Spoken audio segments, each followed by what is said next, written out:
guys, welcome back to the second compilation of Space Boy Learning. Today I will be discussing about the dwarf planets. Yes, we have done part 1, part 2 and part 3.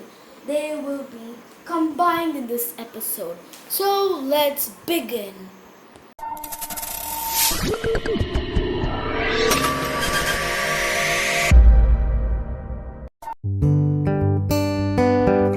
Let's start with the obvious.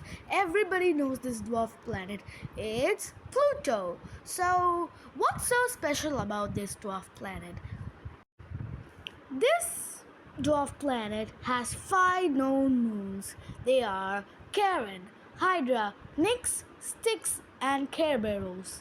Charon and Pluto both seem to orbit around each other because Charon is so massive that the barycenter of Pluto and Charon is outside of Pluto's surface. So, what's a barycenter anyways? A barycenter is a point in which a moon or any object orbits around a bigger object. For most of the celestial objects, the barycenter is inside of the planet or the dwarf planet's surface. Let's quickly go through the facts about Pluto.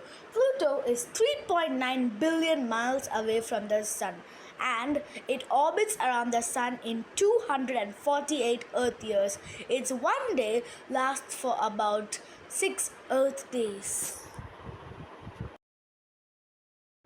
The temperature of Pluto is negative 369 degrees and it was discovered by Clyde Tombaugh in 1931. So it is one of the newest objects to be discovered. Yeah, there are many dwarf planets like Makemake and Eris who are discovered in 2005, those years. We clearly get information about Pluto from a space mission known as the New Horizons, which reached Pluto in 2015. It took 9 years for it to reach Pluto. Have you ever seen that heart-like thingy in Pluto's surface? It's called Tombaugh Regio. Of course, it's named after the discoverer, Clyde Tombaugh. If you want to know why Pluto is no longer a planet, you can check out our video. I have made a video about it. The link is in the description. But in a nutshell, for an object to be a planet, it should orbit the Sun, be round and clear its neighborhood. Pluto fails to clear its neighborhood. Thus, it is not a planet anymore. We can't always say that Pluto is farther away from the Sun than Neptune. Sometimes Neptune goes farther away from the Sun. Pluto seems to trade orbits with Neptune. It's trivia time. Did you know that Pluto was named after the Roman god of the underworld and an 11-year-old girl gave the name for Pluto? It's question time. So, today's question is, how many moons does Pluto have? Do write your answer in the comment section below. So, that pretty much wraps us with Pluto. So, now let's move on to Eris. Eris is the second largest dwarf planet with one known moon. Its name is Dysnomia. Eris is 27% more massive than Pluto, but it is still a tiny bit smaller. Eris is located in a place in the Kuiper belt known as the scatter disk. So, you may ask, what is the scatter disk? Initially, planets orbit in one plane. Most of the planets do that, but Eris, it has an extremely irregular orbit. As you can see, All the other celestial objects orbit in one plane, but Eris, it goes up and down. So the place in which Eris is, it's called the scattered disk. Eris is 6.8 billion miles away from the Sun, or 68 astronomical units. An astronomical unit is the distance between the Earth and the Sun, which is 93 million miles. 1 year on Eris lasts for about 560 years. 1 day on Eris lasts for about 25.9 Earth hours, and the surface temperature is about -400 degrees. Eris's surface is covered with thick layers of water ice due to its extreme cold. It's trivia time! Did you know that Eris was named after the Roman goddess of discord? And it's one of the reasons why Pluto is a dwarf planet? First of all, scientists discovered that Eris was smaller than Pluto, but it was 27% more massive. They believed that Eris should not be a planet because of several reasons. Due to the fact that Eris was smaller than Pluto, but it was still more massive, the scientists developed a criteria that either both should be a planet or none. And as they believed that Eris should not be a planet, they demoted Pluto and created the 3 criteria we know of today. It's question time. So, today's second question is, when was Eris discovered? Do write your answer in the comment section below. So let's move on to the next dwarf planet. Haumea is the 4th largest dwarf planet and the 2nd smallest dwarf planet. It has a ring and 2 known moons. Their names are Hayaka and Namaka. Haumea has a very thin ring. It's almost impossible to see. This dwarf planet is so little explored, but I will say as much information as possible. Haumea is 43 astronomical units away from the Sun, and it takes 285 Earth years to revolve around the Sun. 1 day on Haumea lasts for about 4 hours. As it spins so fast, it generates extreme centrifugal force. That's why it is oval in shape. Its temperature is -250 degrees Fahrenheit. And Haumea's 2 moons were captured asteroids from the Kuiper belt, just like Mars, who captured the moons from the asteroid belt. Haumea was formerly round in shape, but gradually it started to spin faster due to increased amount of collisions. Yeah, it was collided with an object to create a spherical moon, and that spherical moon also collided with Haumea. These collisions also created a thin ring for Haumea. All the dwarf planets, including Haumea, have extreme amounts of ice due to its extreme cold. It's trivia time! Did you know that Haumea was named after the Hawaiian or the Rapa Nui goddess of fertility? It's question time! So, today's third question is, How many moons does Haumea have? Do write your answer in the comment section below. So, to make it clear, this episode will consist of 3 dwarf planets. They are Makemake, Ceres, and Sedna. The last one, Sedna, is considered as a dwarf candidate. You will learn about dwarf candidates later. In part 3, all the objects which I will be discussing will be dwarf candidates. First, we will be discussing about the dwarf planet Makemake. Makemake was discovered on 2005 by Michael Brown. This dwarf planet was formerly known as Easter Bunny.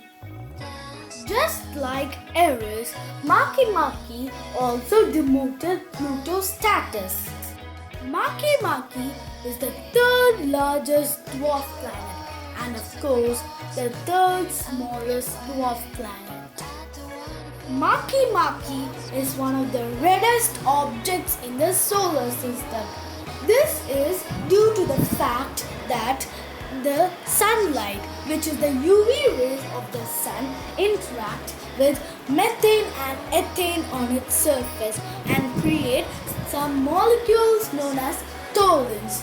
These toluenes give Makemake its red hue. Makemake has one known moon. Its name is MK2. Makemake, like the other dwarf planets, it is a Plutoid. So what is a Plutoid, you may ask? Plutoids are the same as TNOs, which I discussed about in the last episode, part 1. TNOs are trans-Neptunian objects, which means that Plutoids are objects that orbit further from the Sun than Neptune. This dwarf planet has a designation which is 2005 FV9. So, you may ask, what is a designation? A designation is something that designates a distinctive name or title, appellation, nomination, appointment or election to an office, position, etc. The dwarf planet Makemake, along with Pluto, Haumea and Eris, is located in the Kuiper Belt, a donut-shaped region of icy bodies beyond the orbit of Neptune. Makemake is slightly smaller than Pluto and is the second brightest object in the Kuiper Belt. As seen from Earth, while Pluto is the brightest, it takes about 305 Earth years for it to orbit around the Sun. Makemake holds an important place in the history of the solar system studies because it was one of the objects, along with Eris, whose discovery prompted the International Astronomical Union to reconsider the definition of a planet and to create the new group of dwarf planets. Makemake was first observed in March 2005 by M.E. Brown, C.A. Trujillo and D.L. Rabinowitz at the Palomar Observatory, California. It's trivia time! Makemake was named after the Rapinuwi god of fertility. It's question time. Today's first question is, why is Makemake red? Now let's move on to Ceres. Ceres is a dwarf planet in the middle main asteroid belt between the orbits of Mars and Jupiter. It was the first known asteroid discovered on 1 January 1801 by Giuseppe Piazzi at Palermo Astronomical Observatory in Sicily, Italy, and announced as a new planet. Ceres was later classified as an asteroid and then a dwarf planet, the only one always inside Neptune's orbit. Ceres' small size means that even at its brightest, it is too dim to be seen by the naked eye, except under extremely dark skies. Its apparent magnitude ranges from 6.7 to 9.3, peaking at opposition when it is closest to Earth once every 15 to 16 months cyanovic period. As a result, its surface features are barely visible even with the most powerful telescopes, and little was known about it until the robotic NASA spacecraft Dawn approached Ceres for its orbital mission in 2015. Dawn found Ceres' surface to be a mixture of water ice and hydrated minerals such as carbonates and clay. Gravity data suggests Ceres to be partially differentiated into a muddy ice rock mantle or core and a less dense but stronger crust that is at most 30% ice by volume. Although Ceres lacks an internal ocean, brines still flow through the outer mantle and reach the surface, allowing cryovolcanoes such as Ahuna Mons to form roughly every 50 million years. This makes Ceres the closest known cryovolcanically active body to the Sun, and the brines provide a potential habitat for microbial life. It's trivia time! Did you know that Ceres was named after the Roman goddess of corn and harvests? It's question time. So, today's second question is, who discovered Ceres? Okay, now let's move on to Sedna. Sedna is a dwarf planet in the outermost reaches of the inner solar system, orbiting the Sun beyond the orbit of Neptune. Discovered in 2003, the planetoid surface is one of the reddest known among the solar system bodies. Spectroscopy has revealed Sedna's surface to be mostly a mixture of solid ices, water, methane, and nitrogen, along with widespread deposits of reddish-colored tholins, a chemical makeup similar to those of some other trans-Neptunian objects. Within the range of uncertainties, it is tied to the dwarf planet Ceres in the asteroid belt as the largest dwarf planet not known to have a moon. Its diameter is roughly 1,000 kilometers, most likely in between of those of Ceres and Saturn's moon Tethys. Owing to its lack of known moons, the Keplerian laws of planetary motion cannot be employed for determining its mass, and the precise figure as yet remains unknown. Sedna's orbit is one of the widest known in the entire solar system. Its aphelion, or its farthest from the Sun, in its elliptical orbit is 937 astronomical units away. This is some 31 times the distance of Neptune's aphelion and 19 times that of Pluto. It's trivia time! Did you know that Maki Maki was named after the Inuit goddess of the sea? It's question time. So, today's third question is, what is the aphelion distance between Sedna and the Sun? Orcus is a large trans-Neptunian object and likely a dwarf planet located in the Kuiper belt with one large moon, which is named Van. It has an estimated diameter of 870 to 960 kilometers, comparable to the inner solar system dwarf planet Ceres. Orcus had been accepted by many astronomers as a dwarf planet, though as 2024 will classify classification remains somewhat controversial.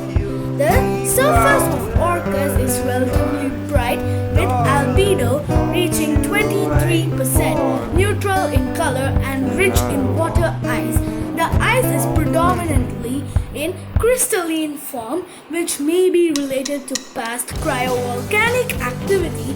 Other compounds like methane and ammonia may also be present on its surface.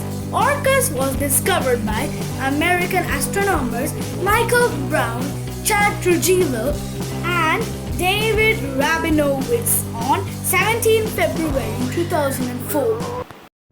Orcus is a Plutino, a trans-Neptunian object that is locked in a 2:3 orbital resonance with the ice giant Neptune, making 2 revolutions around the Sun to every 3 of Neptune's. This is much like Pluto, except that the phase of Orcus's orbit is opposite to Pluto's. Orcus is an aphelion. Most recently in 2019, around when Pluto is at perihelion, most recently in 1989, and vice versa. Orcus is the second largest known Plutino after Pluto itself. The perihelion of Orcus's orbit is around 120 degrees from that of Pluto, while the eccentricities and inclinations are similar. Because of these similarities and contrast, along with its large moon Vanth that recalls Pluto's large moon Charon, Orcus has been dubbed the anti-Pluto. This was a major consideration selecting its name, as the deity Orcus was the Roman or Etruscan equivalent of the Roman or Greek Pluto. Let's talk more about its moon, Vanth. Orcus has one known moon, Vanth, full designation 90482 Orcus 1 Vanth. It was discovered by Michael Brown using discovery images taken by the Hubble Space Telescope on 13 November 2005. The discovery was announced in an IAU circular notice published on 22 February 2007, a spatially resolved sub-millimeter imaging of Orcus. Vanth system in 2016 showed that Vanth has a relatively large size of 475 kilometers, 295 miles, with an uncertainty of 75 kilometers or 47 miles. That estimate for Vanth is in good agreement with the size of about 442.5 kilometers. Okay, now let's move on to Gong Gong. Gong Gong is a dwarf planet in the outer solar system named after a Chinese water mythical god. It's one of the largest known trans-Neptunian objects and is part of the scattered disk region. 2007 by astronomers Meg Shawam, Michael Brown and David Rabinowitz as part of the Palomar Distant Solar System Survey. Gong Gong is estimated to have a diameter of 1,535 kilometers or 955 miles, making it one of the largest known objects in the Kuiper Belt. Orbit. It has an eccentric orbit that takes it from about 33 astronomical units from the Sun at its closest point to around 101 astronomical units at its farther point. 1 astronomical unit is the average distance. Gong Gong has a reddish hue, likely due to the presence of organic compounds on its surface that have been altered by radiation from the Sun over millions of years. It was formerly known as the Snow White before being assigned the provisional designation 2006 7 over 10. The name Gong Gong was proposed by the discoverers and refers to a Chinese water mythical god associated with chaos and flooding. Fitting for a celestial body on the outskirts of the solar system. While not much is known about its atmosphere, Gong Gong may have a thin atmosphere composed mainly of methane. Similar to other dwarf planets in the Kuiper belt, Gong Gong is classified as a dwarf planet candidate because its shape and size are not yet precisely determined. Further observations and studies are needed to confirm its status as a dwarf planet. Now let's move on to Salacia. Salacia is a large cloud Neptunian object in the Kuiper belt, approximately 50 kilometers in diameter. It was discovered on September 2000. American astronomers Henry Rowe, Michael Brown, and Christina Barkume at the Palomar Observatory in California, United States. Salacia orbits the Sun at an average distance that is slightly greater than that of Pluto. It was named after the Roman goddess Salacia and has a single known moon, Achaia. Brown estimated that Salacia is nearly certainly a dwarf planet. However, William Grundy argued that objects in the size of 400 to 1000 kilometers with densities of 1.2 grams per centimeter cube or less and albedos less than 0.2 have likely never compressed into fully solid bodies or been resurfaced, let alone differentiated or collapsed into hydrostatic equilibrium, and so are highly unlikely to be dwarf planets.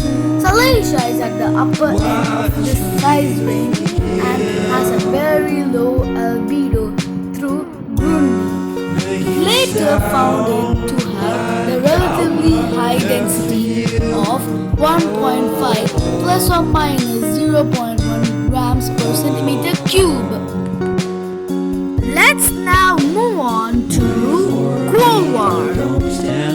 Quasar is a large ring trans-Neptunian object in the Kuiper belt, a region of icy planetesimals beyond the orbit of Neptune. It has an elongated ellipsoid shape with an average diameter of 1090 kilometers or 680 miles, about half the size of the dwarf planet Pluto.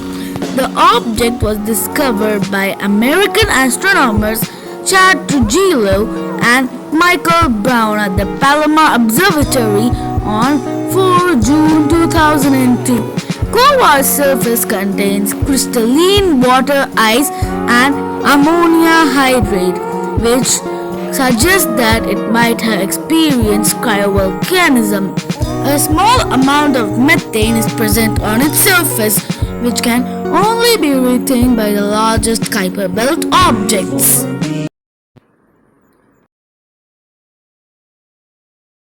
Hope you learned something new in today's episode. Thank you and goodbye.